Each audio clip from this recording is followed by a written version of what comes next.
Hello, Internet! Welcome. Yo, Internet, what's up? Kerbal Space Program Kerbal coming Space at you. 2014 represent. It's been a while.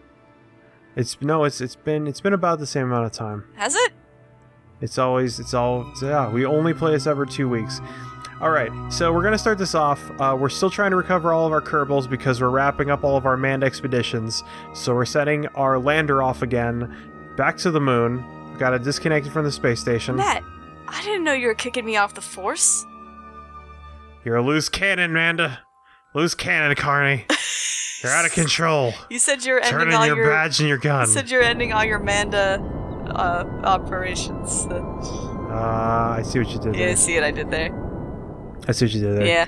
So there we go. We got a rendezvous with the moon. At this point, there was a point there was a point in this game where I took landing on the moon as a major accomplishment, and I'm like, yep, we're going back to the moon. Well, it's whatever. I mean, that's how you grow. That's how you know that look how far we've come. Yeah. Landing on the moon is now a modestly trivial effort. You know what? Maybe someday humanity will get on our level. Maybe. Maybe someday the space program will have money, and we'll consider how our planet is fragile and will one day not exist anymore. This is a thing that we should consider. Consider I know it. you're listening. Won't you? I know you're watching this. Literally, all of humanity. President Obama. He's our #1 fan. Obama, please comment. So anyway, you might also notice that I moved Ferris to another place on the moon because it's a lot easier to land near the equator. I'm really gonna be honest with you. I did not notice because the whole of the moon looks exactly the same. Well, no, it was in a big basin before. Now it's in like a very small valley. Now it's okay. God, Amanda, can't you tell the difference between geologic formations? On the moon? Yeah. Alright, and we touched down without too much problem. Sweet. The engines, it's always kind of tricky landing this because the engines are sort of off balance. So, we send back our last 2 Kerbonauts, who were just hanging out in the cockpit. From the Ferris base, we're going to send them home because the space program has to take a break from manned expeditions. We do not have the funding for it anymore. That's so sad. So, part I'm one, glad we had enough funds to get them all home, though. Wouldn't that be shit? Just to be like, yeah, that would be pretty bad for the space program's rep. hey, by the way, can't bring you home. Out of money. Sorry. Yeah, about that. Yeah, no, that would reflect pretty badly on the space program and also on the government if they couldn't bring like people back. Maybe we could start a Kickstarter to bring you home. Which astronaut lives and which one dies? It's the new reality show. If you donate $5,000, you'll get $1. And so if we bring our orbit down to about 35 kilometers because we want to aerobrake and Kerbin again. We don't want to end up burning up all of our fuel trying to get back to the space station because, you know, reusability. Wow, that was such a good shot. Yeah, it's like the last one I did. It's just it's a neat thing to watch the clouds rotate in super fast speed. Yeah. Super fast jellyfish. Super fast. I love super fast jellyfish. You know, one thing I learned recently is that apparently the thing between the Soviet space program and NASA, the Soviets almost beat the Americans to the moon. Yeah. They had an unmanned lander that was called like Luna 13, I think. Also, you notice I'm really low on fuel. Somehow I ended up burning a lot of it coming back. I ended up burning more of it than when I went the first time. I don't know how. Are you gonna be able to make it? Yeah. We have plenty of RCS, Sweet. so we can burn to get it because we were pretty close to the station when we ran out. So is that about the Soviets? Yeah, the Soviets launched a lander. It was a robotic ship that was going to land, grab soil samples, and return back. They actually did land a bunch of them. That returned like in total, like, I think like 5 kilograms of moon rocks. But the reason that Luna 13, the only reason that the U.S. beat the only reason the U.S. beat the Soviets to the moon was because Luna 13 went around the dark side of the moon, lost contact, and they were never able to reestablish it.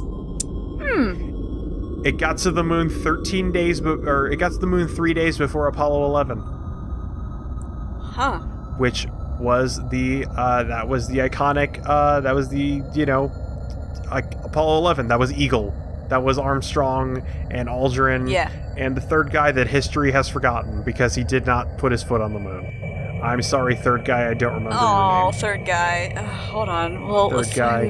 He'll get it. He'll get an annotation. You know what? Quick Wikipedia search. We'll find this out. Don't worry. Yeah, just look at Apollo 11. Third guy that went to the moon. No, I'm searching that.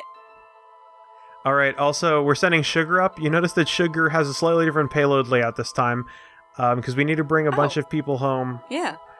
So, the cargo bay contains 2 fuel tanks and two one-man landers. Or 2 one-man capsules. Because there are 4 people on the station still. A little capsule all to themselves. Or there's 3 people on the station, because Jeb has to fly the thing.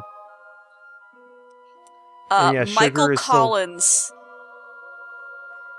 Oh, right, yeah, Armstrong, Aldrin Collins, right, that's what the mission patch says. Michael Collins, you're a hero, too. Yeah, Collins was the guy that, I believe he gave the iconic line that, when Aldrin and Armstrong were on the moon, there was a period where he went behind the moon, and lost contact with them, and also because he was behind the moon, he lost contact with everybody. Oh God! And so there was this because the capsule couldn't send any communication. There was a moon in the way of him and the Earth. Yeah. And so there was this sense of like, there was this incredible sense of isolation as he was cut off from literally the entire human race while he was behind the moon. Jesus. Yeah. He's on the dark side. Yeah. No, he was. Yeah, no, literally. Yeah. And so we bring Sugar back down. Sugar's being kind of squirrely. Sugar's always been kind of squirrely. Is it her design? Like, it might be. Sugar will probably get some refitting. Sugar needs a new dress. Yeah, it could also be the 2 capsules in the back that are also providing torque, or it could be the other 2 fuel tanks that are provided a substantial amount of, have shifted the weight around a bit. I don't know. It's as if you're doing some sort of what is it? It's a maneuver in the air. It's got a name, something like a dinner breadery of some sort, pastry, if you will, shaped like a container. Well, technically, what I was doing was an aileron roll. All right. A barrel roll is actually kind of a combination of an aileron roll and a loop-de-loop. Yeah. Designed to lose people.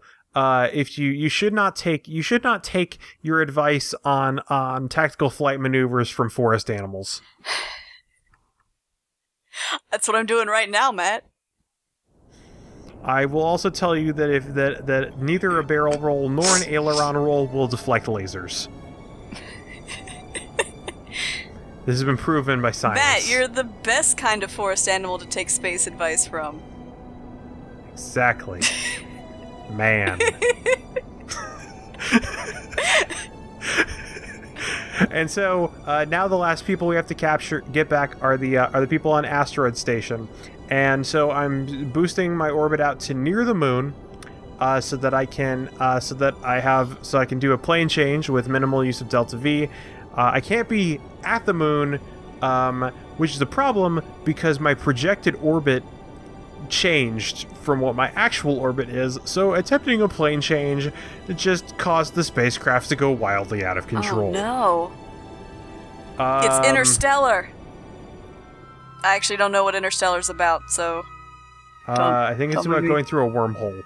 Maybe. So, Probably. I'm going to try and fix my mistakes by... Oh, yeah, and our Minimus return craft returns home. Sweet. Finally. It took 8 days. Not bad. Not bad. That's a Christian camp. Yeah. 8 days away Like at most God Christian camp. Most Christian camps are like 14 days. Really? So, yeah. Jeez. I mean, Camp Edwards, that was a YMCA camp. That was 2 weeks. I don't actually remember. I remember going to God camps when I was a kid, but I think they were only like a week. And we did some deceleration maneuvers, and we blow away the return stage because we are now guaranteed to touch down. So, and you can see the camera change indicating that we have moved to another orbit, and the return stage burns up in the atmosphere. God Camp is the name of my all-middle school Godsmack cover band. Led by Adam West. And also the entire crew put on their helmets. We get a shot outside the window. Ooh, look at those polygons. Yeah, that map is super low poly. That's alright, that's alright. It's almost like I'm using a nearly 10-year-old computer. And Boobies. we blow away the heat shield. What? What? I'm confused. Sorry.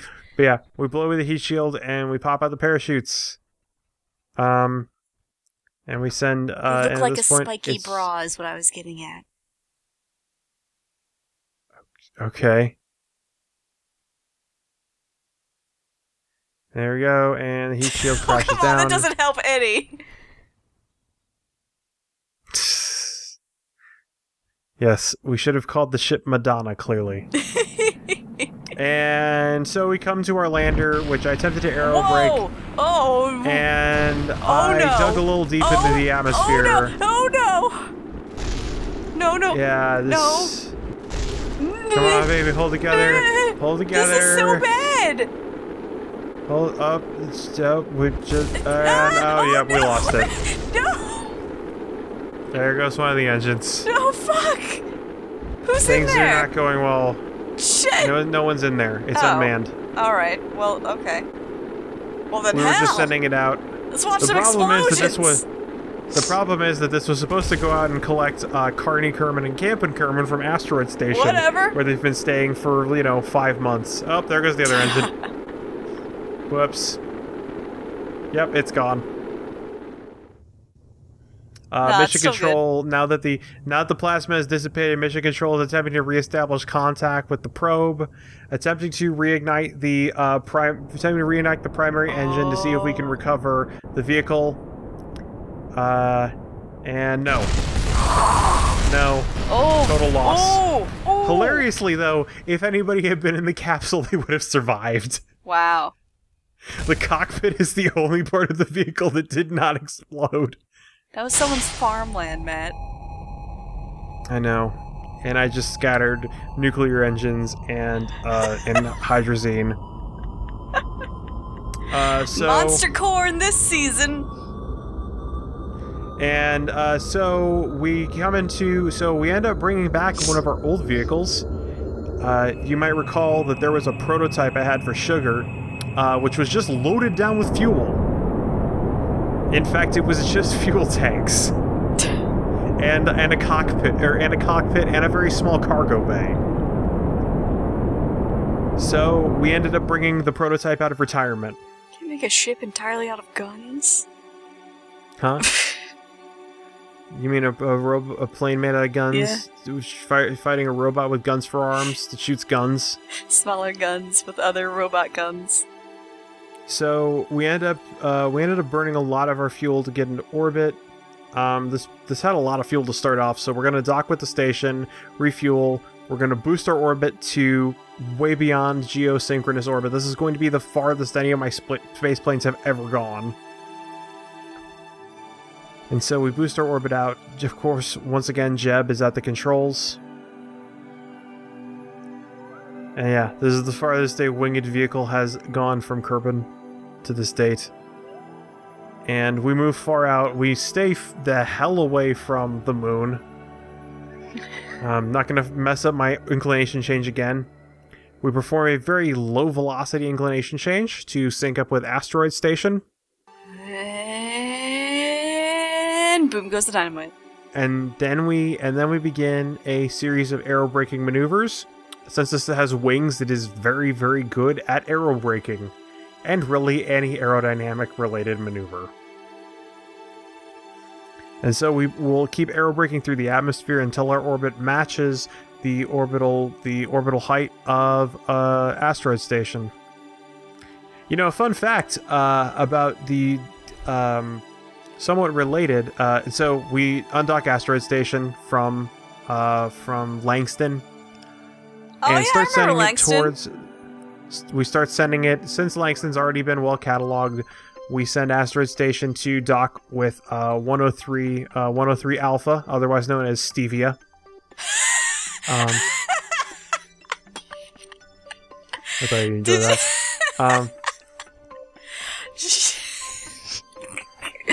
Well, now we know the next name for the ship you have to make. I don't. Sweet and low. Sweet and low, Splenda, NutraSweet. Yeah. But a fun fact about space planes and space stations, did you know that the first mission for the space shuttle was actually supposed to be to save Skylab? I did not know that. Yeah, that was supposed to be the thing that it did. Unfortunately, it took like 2 years too long to get built. That is unfortunate. And so we begin our decelerating burn with Stevia, and so yeah, Skylab, without anything to keep it boosted, ended up biting the atmosphere and burning up over France. Some parts of it touched down in France, other parts of it spread as far as like Australia. In fact, Australia gave NASA a littering ticket, which I think NASA never paid. That's hilarious. Yeah, and so I can tell you that trying to land this thing was the biggest pain in the ass, because it kept getting to about 3 kilometers from the ground, and then the game crashed. Oh, why? I don't know.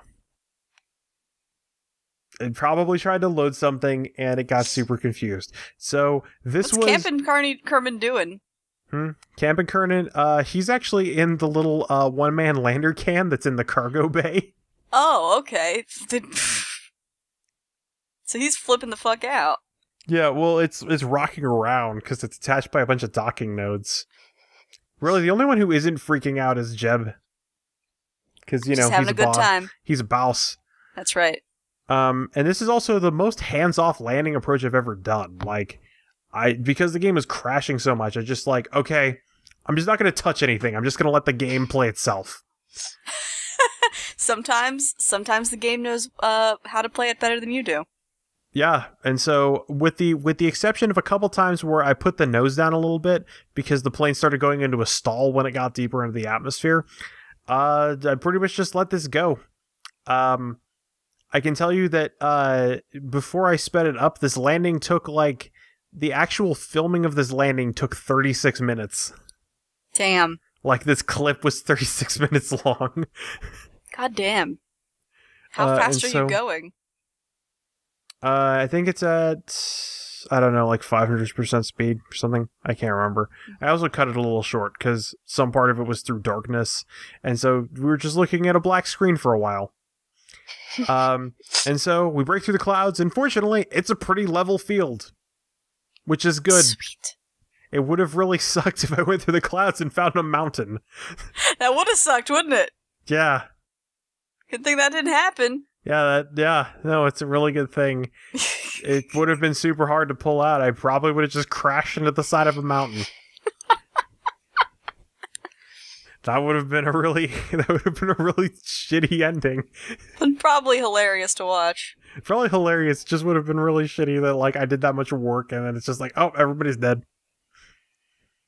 So yeah, we're coming down at 160 meters per second, still maintaining a level altitude. One of the things about Stevia is that it's actually a lot shorter than Sugar. I ended up building Sugar out a lot longer, which actually somehow made it more stable. Stevia, if you recall, had a problem of going into center of mass rolls, which could only be you could only stop by pulling up very rapidly. It also had a second problem, which you're going to see very shortly here. Okay. That being that the bottom two engines are too low and break off when it lands. Oh, okay. All right. Okay. And so baby, just keep level. You can do it. You can do it, Stevie. Keep level. When we're touchdown. Sweet. And all of our Kerbals are successfully recovered. And so now, yeah, they had to get picked up by some other aircraft. And so we come back to Sweetheart, our oldest space probe, probably. Aw, she's reliable. And to Icarus, which has finally come into periapsis around the sun. Or not Icarus, this is Daedalus. If we end this playthrough with Icarus just exploding into the sun, I would consider it a success. So we go through Daedalus, burning through the rest of Daedalus's fuel, and there we go. We burnt out all the xenon. Daedalus came nowhere close to the sun. We're like 2 million kilometers. We're 2 million kilometers by 3 million kilometers. So it's close. It could have been a lot closer. And hey, what's that off in the distance? Oh, that's Moho. That's cool. Okay. And so we collect some science about the magnetic field. Solar wind seems to be being reflected. That's neat. We open up our Science Junior, and the materials have been softened because we're really damn close to the sun. We begin a braking maneuver so that we remain in orbit. And whoa. Yeah, because it keeps trying to recalculate the sun orbit, and we close the loop. Yeah. And then we blow the lander away. See ya. And then I find out that I did not have enough fuel to land on the planet. Well, okay. So we get really close. Never mind. We really try and do it, but we're just going too fast to try and actually land the ship. Aww. But we are able to get really close, and we are able to grab some surface level science. You would have guessed it'd be a billion degrees at this at this height. Nope. I like that you don't actually land, but you still grab surface level science. So essentially, what's happening is like someone sticks their hand out while you go past the planet and like gets a handful of dirt and is like, "We got it, go." Well, we weren't ever able to grab soil samples or anything like that, but we were able to grab temperature data. We were able to grab mystery goo data. We were able to grab gravitational data. So we were able to get some interesting amount of data. We were able to get some interesting stuff. It saddens me a little bit that I wasn't able to get the mothership satellite into a polar orbit to try and map it. And here comes Icarus. And we are finally at our destination. Yes. Icarus. Yes. Icarus. Fly too close to the sun. And we're trying to now decelerate so that our apoapsis is a lot lower. We also grab a little bit of science because we're really, really close to the sun. The goo's developing a nice tan. The temperatures are off the chart. Check that, the tart just burned up.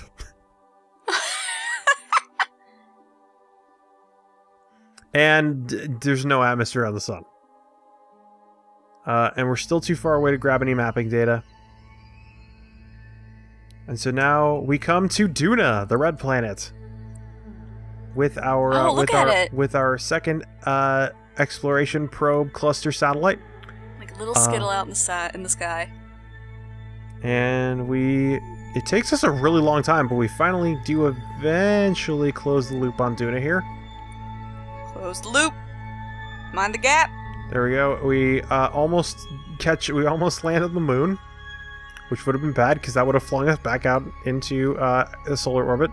And we come into a polar orbit so that we can map it. Here we go. Watch that moon go. That moon's going crazy. And so we go into an orbital sunset around Duna now. Do you know that it was recently I think it was the 25th anniversary of the Mariner probe? Which was the first space probe that we sent out to Mars. Huh.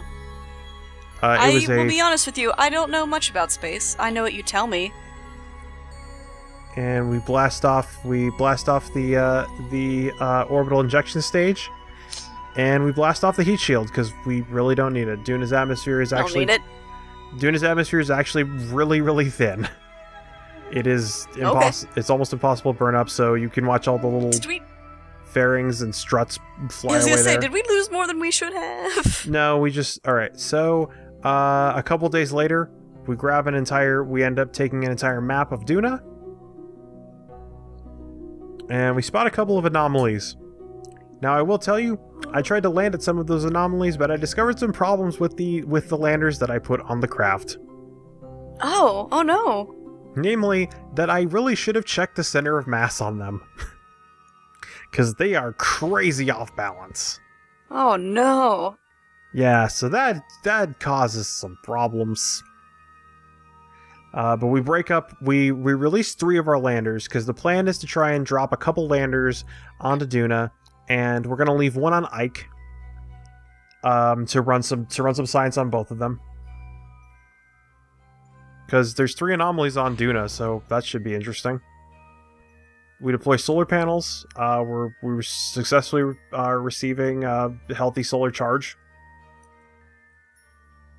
We grab some mystery goo because this thing is laden with mystery goo canisters. It's just goo everywhere. It turns into a bunch of little goos. And then we engage the ion engines. And here's the thing about the ion engines on this, is that the ion engine is mounted reverse on the spacecraft. Matt, are you just drunk when you make these ships sometimes? No, because the thing is, it had engines on both sides. I couldn't put the ion engine on top of the regular engine because there wasn't enough structure. The ion engine had to be on the top because that way I had a solid base to place the other engine on. It was a carefully calculated decision. And so we fold away most of our solar panels as we start getting close to the atmosphere. I actually unfurl one of them because I'm starting to run really low on power. And there we go, we passed over the poles. And so we start passing over, and we start collecting our atmospheric science from Duna. Just grabbing everything we can. We have a temperature rise from the planet's radiation. The greenhouse effect is rather weak because there's not much atmosphere. Let's see. Can't do a pressure scan. Still too high in the atmosphere. Game still says we're in vacuum effectively. Gravity scan. The model appears to have multiple differing kinds of gravity as we pass over the mountains and the valleys. And the goo likes Duna. It's like a second home for it. Aww. Ooh, is that maybe like some sort of meta commentary on how we made the goo and where the goo came from? Perhaps. Is it an alien goo? Perhaps. None truly understand the goo. And so we got super lucky here, and actually were able to get a rendezvous with Duna's moon Ike from a polar orbit on like the 2nd or 3rd orbit, honestly. And so we boost ourselves out using the ion engine because it's the most efficient engine on the vehicle, and we end up making a rendezvous. We try and get as close as possible, and now we come to our lander craft. Looks like a tongue. So it looks like a tongue. Bleh. What looks like a tongue? The Duna. It looked like a tongue in that shot. Oh. Roll back the tapes. Looks like a tongue. So it looks like a tongue. It looks like a tongue. And so... Slow my voice down. And so Put some filters on it. Sure. Looks like a tongue. And so we begin some aerobraking maneuvers through Duna's very thin atmosphere with our lander craft. I turned off SAS because I just wanted to save power and so I began a maneuver called spin stabilization. Okay, that doesn't look at all safe. Yeah, but you notice. So the thing is, if I wasn't doing this, the lander would start going into a yaw spin, which would make all of my rockets ineffective. So by going into a roll, the yaw keeps changing. The yaw acceleration keeps going into a circle, and so it won't ever pull away from the place that I'm aiming it at. And this is an actual technique that we perform sometimes. Hence the reason that has a name. If you had a Kerbal in there, would they just be vomiting everywhere? Probably. If I had a Kerbal in there, I'd have a lot more SAS though. Like, look at that texture. Yeah, it's like a carpet. This is the carpet planet. Endlessly repeating. Well, we're actually landing on the pole, so this is snow. And we catch, we catch it with, we break off one of the solar panels, but that's cool because we actually get enough power coming in that we only need one. Alright. So we retract the lander legs. See if we can pick it up. We can't. It's not possible to get this thing up. It's not possible to get this thing up. So we extend the solar panels and we start doing some science. We're able to grab a soil sample because of how I placed the claw. It could be used for years of snack production. The air is mostly carbon dioxide with trace amounts of nitrogen. And also a little bit of methane. Where could that be coming from? Clearly there's some aliens that are farting. It's high enough to walk normally, but it's also easy enough for EVA packs, which makes colonization much easier. Pressure reads gasping for air. You add an addendum about more numbers and less wisecracking. And I also have a liquid chromatograph, but that doesn't matter because Duna does not have oceans. You couldn't tell by knowing, but it's actually really cold out here. I'm also really sad because one of the results you can get from looking at the thermometer says, like, Dune is no place to raise a kid. It's cold as hell. And we take a picture from our camera, and our camera shows us a final view of the sky. Great. Yeah. Great. Those are some clouds. Yeah, I see them. And so our mothership approaches Duna's moon of Ike. I like Ike. Everybody likes Ike. He's very, very... Hey, it's Matt? a very popular moon. Matt? What? What do the Kerbals like to drink? What do they like to drink? Yeah, what's their favorite beverage, would you say? I don't know. I know that they have an affinity for ice cream and yogurt. Do you think they'd like anti-gravity? Ah, I see what you did there. It's been so long! The return of the space puns! And so...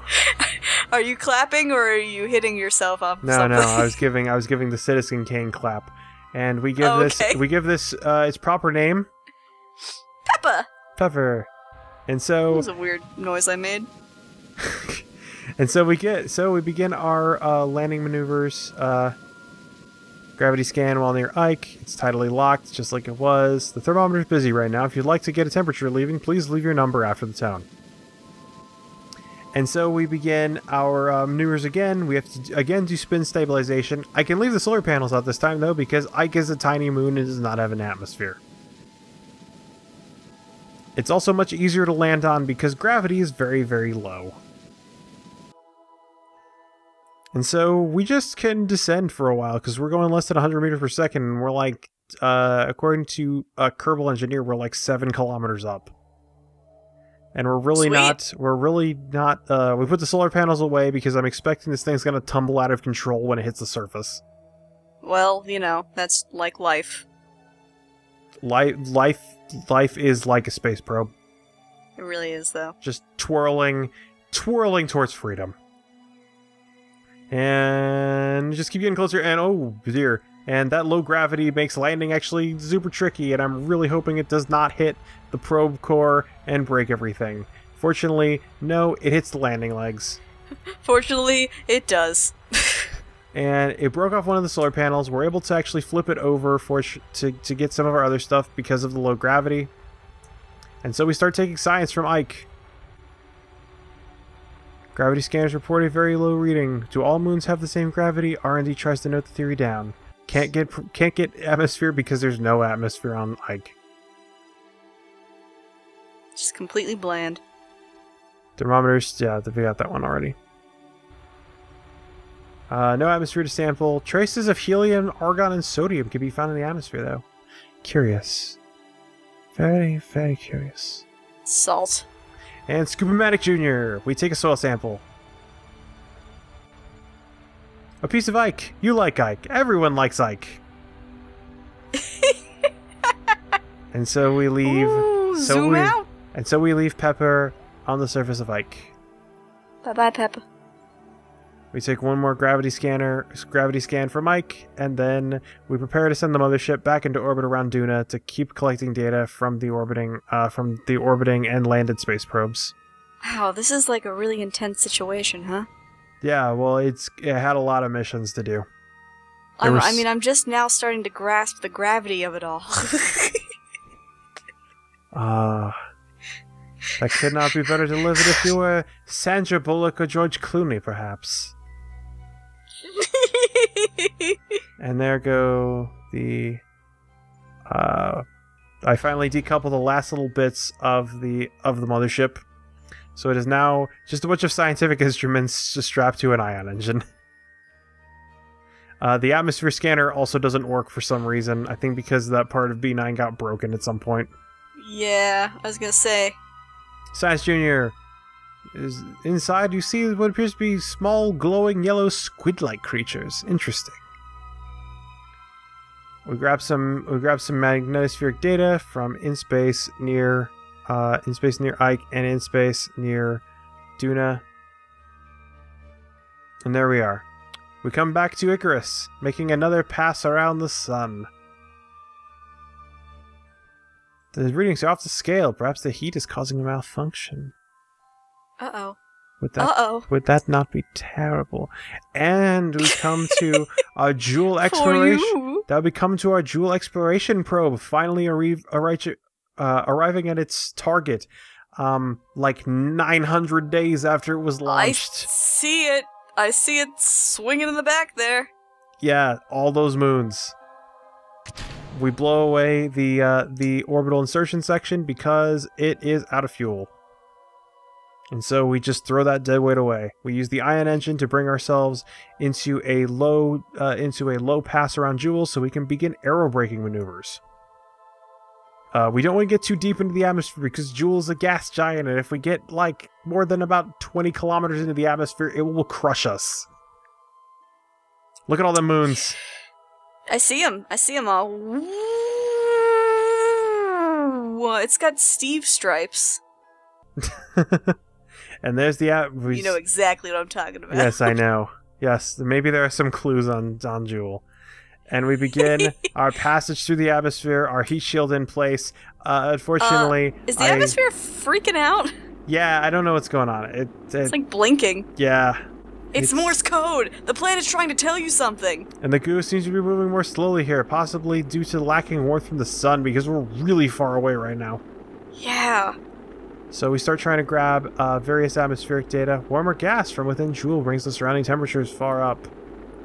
Also, I'm going occasionally to 100% speed here, so if you wanted to see what this looked like, whatever, you can see what the frame rate drops to when I do scientific experiments.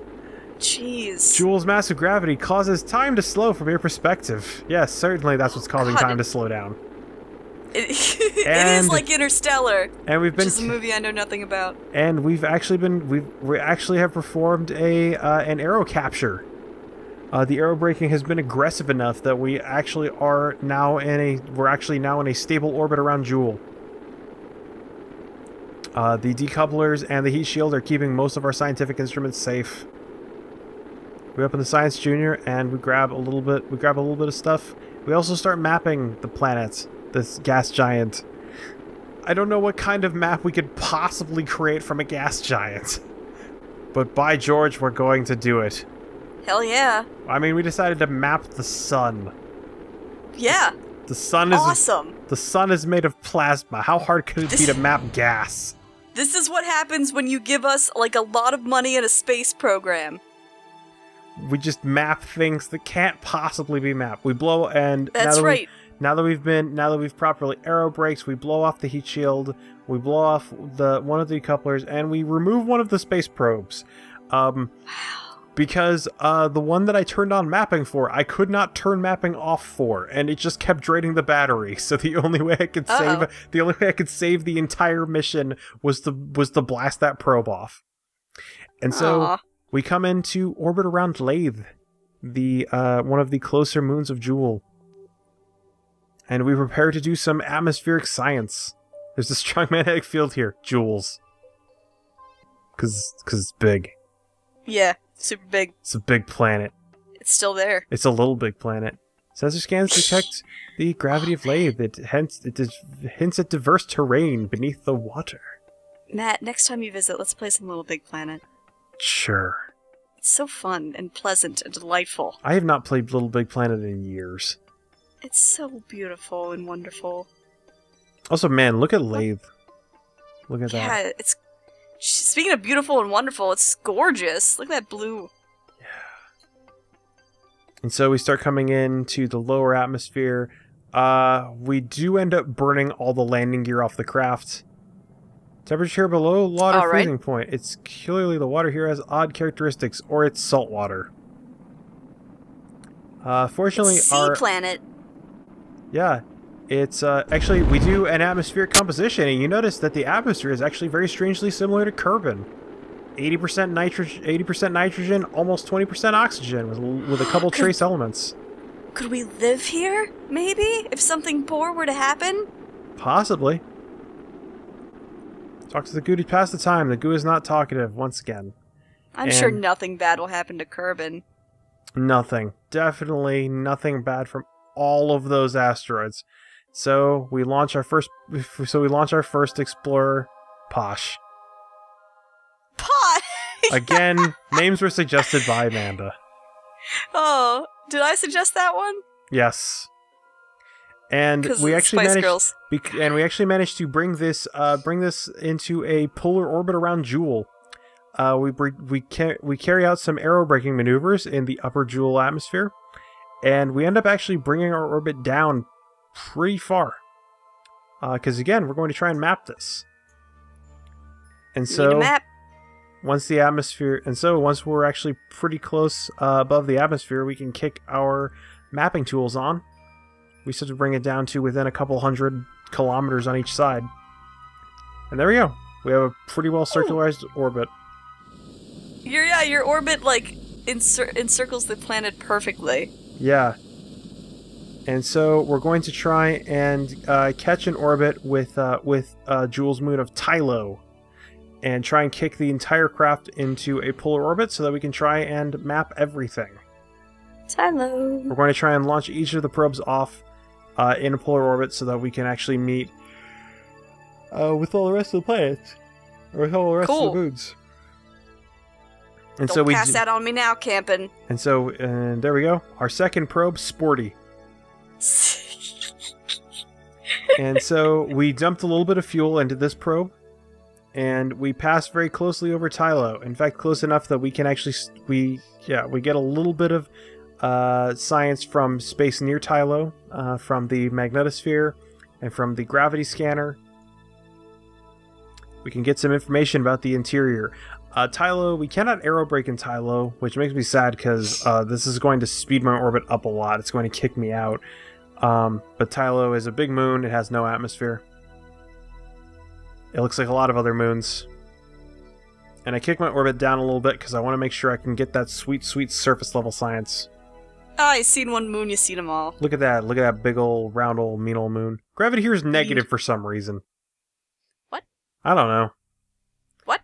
Seems to be generating a strong enough magnetosphere to create a tiny magnetosphere within Joules. So things are gravitating around you? Or it's anti-gravity. You start talking to the goo doesn't appear to be very talkative. We keep getting this result a lot. The planet here is lower gravity than anticipated. It'll give us more information about, Tylo. And yes, again, it's created a very strong magnetosphere within Joules. I think we can grab light reflected from Tylo does not appear to transfer much heat to the surrounding space.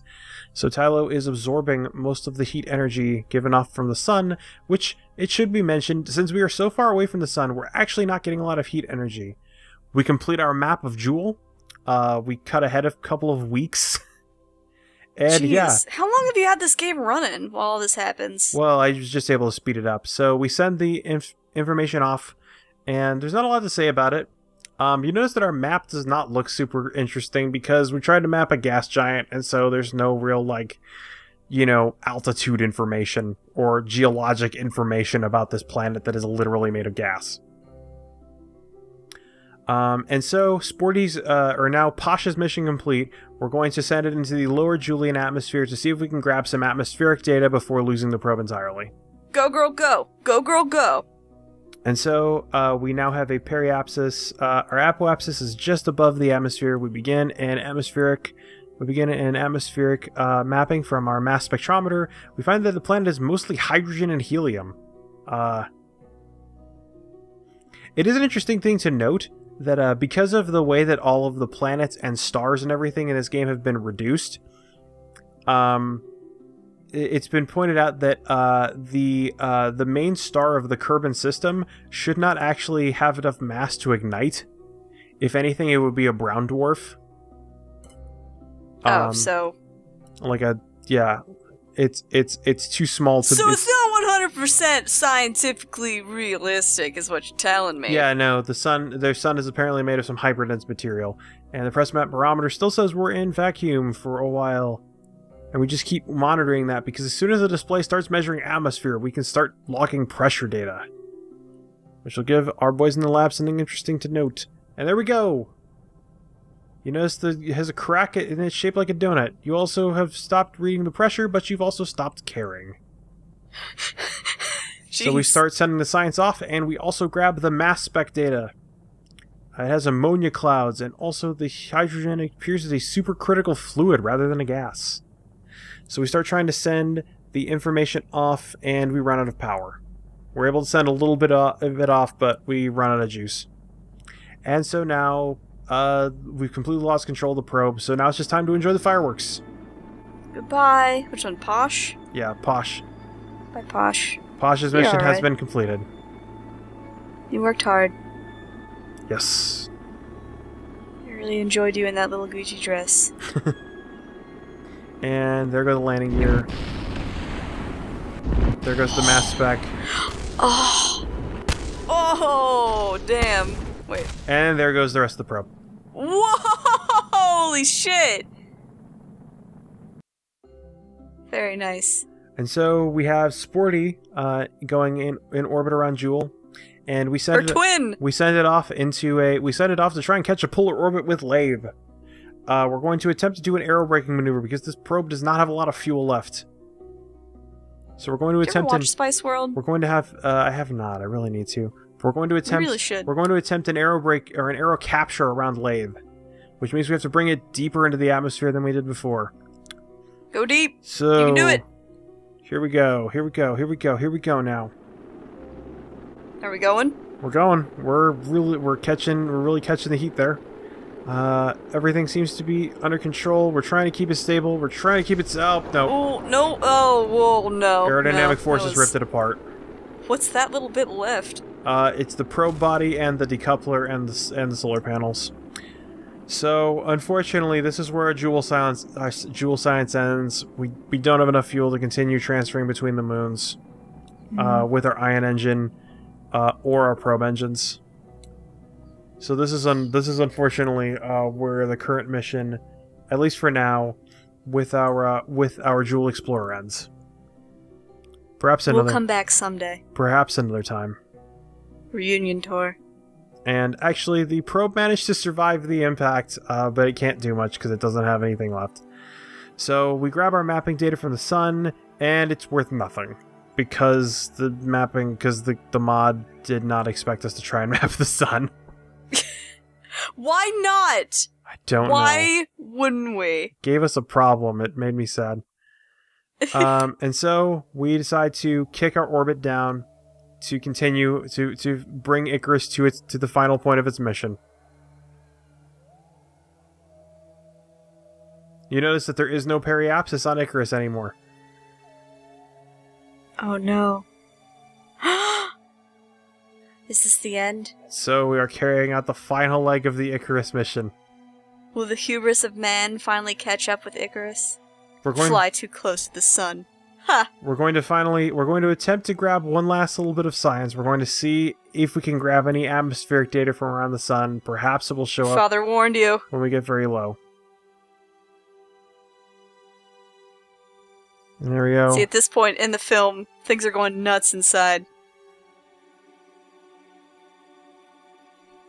We can just stare at that glorious sun. That fucking, that crazy dude's stomping around and things are, like, going crazy and... You know, just go watch Sunshine. Yes. Just go watch Sunshine. I like Sunshine. We need to supply the sun with more fissional material. We're now 7 kilometers from the surface of the sun. 5, 4, 3, no atmospheric reading, and... Whoa! Just... poof. Yep. That's what happens when you get anything below 1,308 meters above the sun. And so as our last... Ashes to ashes. And so as our last little bit of mission, our robotic pieces, and also this really crappy lander needs to go. We need to detach them from the Bill Kerman space station. They are no longer flight safe. So we are going to send them back. And yeah, deorbit them. It's a little sad, you know? All of our work. It's the end of an era. It is done to preserve the Technically, station. it's all your work. I was just here making puns and. And so with the touchdown of our former moon lander and our modular girder docking segment, as it touches down to the surface of the ocean, so ends this era of Kerbal Space Program Colonies. I'm glad you were able to stick with us, Internet. Yeah, thanks. We'll miss you. We'll be back next time. We'll be back, though. Yeah. We'll be back in the future. Good night. Good night!